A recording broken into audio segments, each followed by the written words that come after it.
February 1943, Tunisia. German Tiger tanks advance with a confidence bordering on arrogance. Until now, nothing the British have fielded has been able to reliably stop them. The Tiger's frontal armor, up to 100 mm of rolled steel, has shrugged off every Allied anti-tank weapon it has faced. The 2-pounder simply bounces. The 6-pounder struggles except at dangerously close range. Even the American 75 mm gun, powerful by earlier standards, is ineffective unless fired from point-blank distance. Tiger crews behave accordingly. They expose themselves, linger in the open, and press attacks that would have been suicidal in earlier campaigns. For the moment, they appear untouchable. Then the fighting at Hunt's Gap changes everything. Over several days of savage combat, Tigers are stopped, damaged, and destroyed in ways that should not have been possible. Some are immobilized by mines. Others are battered into submission by concentrated artillery fire. Several are knocked out at ranges where British guns were never expected to penetrate. The losses are severe enough that German unit histories would later refer to the area as a Tiger graveyard. And among the chaos, British gunners unveil a weapon that looks almost absurd in scale. Its barrel is so long it seems impractical. Its carriage looks improvised, strained, and barely capable of handling the violent recoil it produces. This is the first battlefield appearance of the 17-pounder anti-tank gun. What makes this moment remarkable is not simply what the 17-pounder achieves in Tunisia, but when it was conceived. Development of the gun began not in response to the Tiger, but long before it even existed. In November 1940, more than 2 years before the first Tiger rolled off a German production line, British ordnance designers met in London to discuss a problem they knew was coming. Tank armor was getting thicker. Everyone understood this. The question was whether anyone would act in time. At the start of the war, the British Army relied on the 2-pounder anti-tank gun. In 1940 it was adequate, capable of penetrating roughly 40 mm of armor at 500 yards. But its limitations were already obvious. It lacked a high explosive round, struggled against sloped armor, and left little room for future growth. The 6-pounder, then still in development, promised improved performance, with penetration approaching 75 mm under ideal conditions. But even that would not be enough for long. British intelligence assessments painted a worrying picture. Reports suggested that Germany was already experimenting with heavy tanks carrying frontal armor in excess of 100 mm. Whether these estimates were accurate almost didn't matter. The trend was unmistakable. Armor thickness was increasing faster than gun performance. If that gap was not closed, British armored forces would soon find themselves hopelessly outmatched. Events in North Africa reinforced these fears. British tank crews discovered that German anti-tank guns could destroy their vehicles at ranges where British weapons were ineffective. The Matilda, once considered nearly invulnerable, was losing its advantage. The Crusaders 2-pounder was clearly inadequate. Even the new American-built Grants and Shermans arriving in theater carried 75 mm guns optimized for infantry support rather than tank killing. Against current German armor they struggled. Against future designs, they would be helpless. Recognizing this, the British Ordnance Committee took decisive action. On May 15, 1941, it formally authorized development of a new anti-tank gun with extraordinary performance requirements. The weapon would need to penetrate between 120 and 150 mm of armor at a range of 730 meters. This was far beyond anything then in service. The specification called for a 3-inch caliber gun firing a 17-pound projectile at unprecedented velocity. One seemingly bureaucratic decision would later prove crucial. In April 1941, the committee mandated that the gun be designed as a single system suitable for both towed anti-tank and tank-mounted use. At the time, this requirement complicated the design process. In retrospect, it made possible one of the most important armored conversions of the war, the Sherman Firefly. The technical challenge facing designers at the Royal Ordnance Factory, Woolwich, was immense. To achieve the required penetration, the projectile needed a muzzle velocity exceeding 900 meters per second, roughly 3 times the speed of sound. No existing British anti-tank gun operated anywhere near that level. Achieving such velocity demanded a barrel approximately 55 calibers long, stretching more than 4 meters, along with a breech capable of withstanding chamber pressures that would tear lesser weapons apart. Recoil was another critical problem. The forces generated by firing such a powerful round threatened to destroy any conventional mounting. Absorbing that energy safely would require a carriage far stronger than anything currently in production. Every component, from the rifling to the recoil cylinders, had to be redesigned. Despite these challenges, prototypes were ready for testing by early 1942. The results were startling. The gun exceeded its design goals, achieving a muzzle velocity approaching 900 meters per second and delivering penetration figures that rendered existing anti-tank weapons obsolete overnight. On May 1, 1942, the weapon was officially approved for service as the Ordnance Quick-Firing 17-pounder. Approval, however, did not mean readiness. The most serious obstacle remained unresolved: the carriage. The massive split-trail carriage required to safely handle the gun's recoil proved extraordinarily difficult to manufacture. Production lagged far behind schedule. As months passed, the gun existed largely on paper while the battlefield situation deteriorated. By autumn 1942, British intelligence confirmed that Tiger tanks were already appearing in North Africa.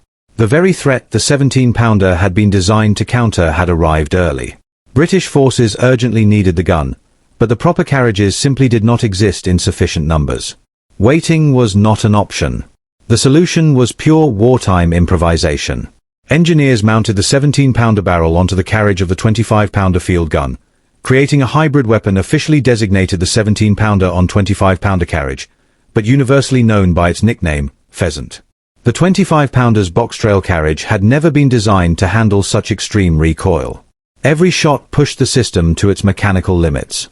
Yet, remarkably, it worked. The first 100 of these improvised guns were rushed to North Africa before proper carriages were available. British commanders knowingly sent a weapon to war mounted on equipment that might shake itself apart under sustained fire. It was a calculated gamble born of necessity. In the deserts of Tunisia, that gamble would soon be tested against Germany's most feared tank. March 1943, southern Tunisia. The improvised 17-pounders arrive at the front just in time. Mounted on 25-pounder carriages never designed to absorb such violence, the guns look ungainly and overstressed. British crews know they are firing a weapon pushed to the edge of its mechanical limits. Every shot sends shockwaves through the carriage. Bolts loosen. Metal flexes. But when the shells strike German armor, the results are unmistakable. For the first time, Tigers are no longer immune. The true trial comes on March 6 at Medellin. Field Marshal Erwin Rommel launches what will become his final offensive in North Africa. The attack is ambitious, involving roughly 150 German tanks and assault guns advancing against prepared British defenses. What Rommel does not fully appreciate is how deeply the British have learned from earlier defeats. Nearly 470 anti-tank guns are waiting, carefully dug in, overlapping their fields of fire. Among them are the first operational 17-pounders. As the German armor advances, it runs headlong into a wall of fire. Mines halt vehicles and channel movement. Artillery crashes down with crushing effect. When Tigers finally come into view, British gunners engage at ranges that would previously have been futile. This time, shells do not bounce. Hits strike with devastating force. Tigers are penetrated, immobilized, or abandoned by shaken crews. The attack collapses. Rommel withdraws, and with it ends any realistic Axis hope of regaining the initiative in North Africa. Captured German vehicles confirm what the battlefield has already proven. British testing of knocked-out Tigers shows that the 17-pounder can penetrate Tiger frontal armor at practical combat ranges. Even when penetration does not occur, the sheer kinetic energy of the round causes catastrophic internal damage. Spalling turns the interior of the tank into a lethal storm of metal fragments. For the first time, Tiger crews must fear being hit from the front. With the arrival of proper split-trail carriages later in 1943, the improvised Pheasant guns are gradually withdrawn from frontline use. Their job, however, is already done. They have proven the concept under combat conditions and validated the gun's extraordinary performance. By the time Allied forces land in Sicily in July 1943, the 17-pounder is a mature, respected weapon. Its technical characteristics explain why. The gun fires a 7.7 kilogram armor-piercing projectile from a barrel over 4 meters long. Muzzle velocity approaches 900 meters per second. At 500 meters, standard APC-BC ammunition can penetrate approximately 160 millimeters of rolled homogeneous armor. At 1,000 meters, penetration remains around 150 millimeters. These figures place every German tank in service, Panzer IV, Panther, and Tiger, well within lethal range. Yet the most dramatic leap in performance comes with the development of a revolutionary ammunition type, armor-piercing discarding sabot, or APDS. British researchers at the Armament Research Department refine an idea first explored by the French before the war. Instead of firing a full-caliber projectile, APDS uses a small, dense tungsten carbide penetrator held in place by a lightweight sabot. Once the round leaves the barrel, the sabot falls away, allowing the penetrator to continue toward the target at extreme velocity. The advantages are enormous. The APDS penetrator weighs roughly 3.5 kilograms, less than half the weight of a standard round. This reduced mass allows muzzle velocity to reach over 1,200 meters per second. Penetration figures are unprecedented. At 500 meters, APDS can defeat more than 250 millimeters of armor. Even at 1,000 meters, penetration remains far beyond what any German tank can withstand. On paper, APDS appears to make German heavy armor obsolete overnight. In practice, the ammunition has serious drawbacks.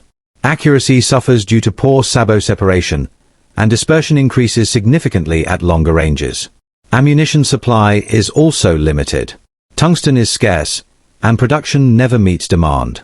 As a result, APDS is issued sparingly and reserved for critical targets. Most crews continue to rely primarily on APCBC rounds for routine engagements. Even so, the psychological impact is immense. British tankers and anti-tank gunners know they finally possess a weapon capable of killing anything they encounter. Confidence returns. Tactics evolve. Instead of closing to suicidal distances, crews engage from positions of advantage, knowing their gun will do the work. The next challenge is mounting the 17-pounder in armored vehicles. The official solution is the A-30 Challenger tank, designed specifically to carry the gun. On paper, it seems logical. In reality, it is deeply flawed. The vehicle is tall, lightly armored, and mechanically unreliable. Its silhouette makes it an easy target, and crews have little faith in its survivability. Production remains limited, and the Challenger never becomes the answer British armored units need. That answer comes instead from improvisation once again. Engineers at Vickers, led by W.G.K. Kilbourne, propose an audacious idea: install the 17-pounder into the standard American Sherman tank. The proposal is initially dismissed as impossible. The Sherman's turret ring is too small. The breech is too large. The recoil system is too long. Every measurement argues against success. Kilbourne and his team solve the problems one by one. The recoil cylinders are shortened. The breech is rotated 90 degrees to fit within the turret. The radio is relocated into an armored box welded onto the rear of the turret. The hull machine gunner position is removed to make space for ammunition storage, reducing the crew to 4. The result is cramped, awkward, and difficult to operate, but it works. The Sherman Firefly is born. By the spring of 1944, Fireflies are entering service in growing numbers. Each British armoured troop typically receives one Firefly for every 3 standard Shermans. The long barrel is unmistakable, immediately identifying the tank as a high-value threat. German crews quickly learn to recognize it, and veteran accounts suggest Fireflies become priority targets whenever possible. British crews respond with ingenuity. Barrels are counter-shaded with white paint on the underside to disguise their length. Fake muzzle brakes are added midway down the barrel to make it resemble the shorter 75mm gun. Some units even mount dummy barrels while hiding the real gun beneath foliage. Whether or not German doctrine formally mandates targeting Fireflies first, British crews clearly believe the danger is real. By the time Allied forces land in Normandy in June 1944, the 17-pounder is no longer an experiment or an emergency measure. It is a proven battlefield weapon, carried into combat by crews who trust it completely. In the hedgerows of France, the gun will face its ultimate test against Germany's best armored formations, and redefine the balance of armored warfare in the West. June 1944, Normandy. The Allied landings succeed, but once the fighting moves inland, British and Canadian armored units encounter the true test of the campaign. The bocage, tight hedgerows, sunken lanes, and short sight lines favors the defender. German panzer divisions, including elite Waffen-SS formations, counterattack aggressively. Panthers and Tigers appear in increasing numbers. In this terrain, raw armor and firepower matter more than speed or maneuver. It is here that the 17-pounder earns its reputation. The Sherman Firefly becomes the most important British tank of the campaign. Issued sparingly, usually one per troop, it is not meant to replace standard Shermans, but to support them. Its role is simple and deadly. Kill German heavy armor so the rest of the troop can operate. German crews quickly learn that the long-barreled Sherman is the real threat. Veteran accounts consistently state that Fireflies were engaged as priority targets whenever identified. British crews adapt accordingly. Firefly commanders learn that survival depends on movement and concealment. The rule becomes instinctive: shoot and move. Fireflies rarely fire twice from the same position. Their distinctive silhouette draws return fire almost immediately. The gun's power is unmatched, but its visibility is a constant danger. On June 9, 1944, near Noyen-Besson, the threat becomes unmistakable. Lieutenant G.K. Henry's Firefly engages a force of Panthers from the 12th SS Panzer Division. The German attack should have overwhelmed the British position.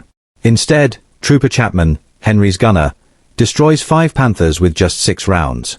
The German assault collapses. 7 of the 12 Panthers committed are knocked out. 1 gun has stopped an armored attack.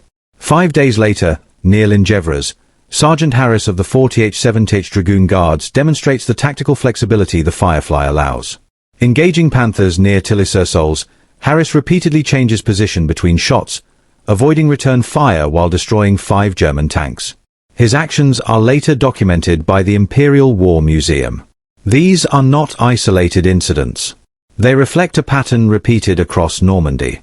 The most famous engagement occurs on August 8, 1944, during Operation Totalize.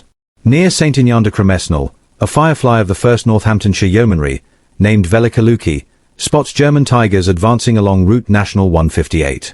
The gunner, Trooper Joe Eakins, opens fire. In approximately 12 minutes, he destroys 3 Tiger tanks and a Panzer IV. The regimental war diary records the turret numbers of the destroyed Tigers: 312, 007, and 314. Tank 007 is widely accepted by historians as belonging to Michael Wittmann, Germany's most famous tank ace. Wittmann had built his reputation on the invincibility of the Tiger, destroying British armor at Villers-Bocage with near impunity. 2 months later, he is killed by a gun designed before his tank even existed. The symbolism is hard to ignore. The hunter has become the hunted. Beyond the Firefly, the 17-pounder appears on other platforms, each reflecting British tactical thinking. The Archer tank destroyer mounts the gun facing rearward on a Valentine chassis. The layout looks absurd, but it serves a purpose. After firing, the Archer can immediately withdraw at speed without turning around. Built in 655 examples, Archers are well liked by Royal Artillery crews and often preferred to American M10s. The Achilles represents another adaptation.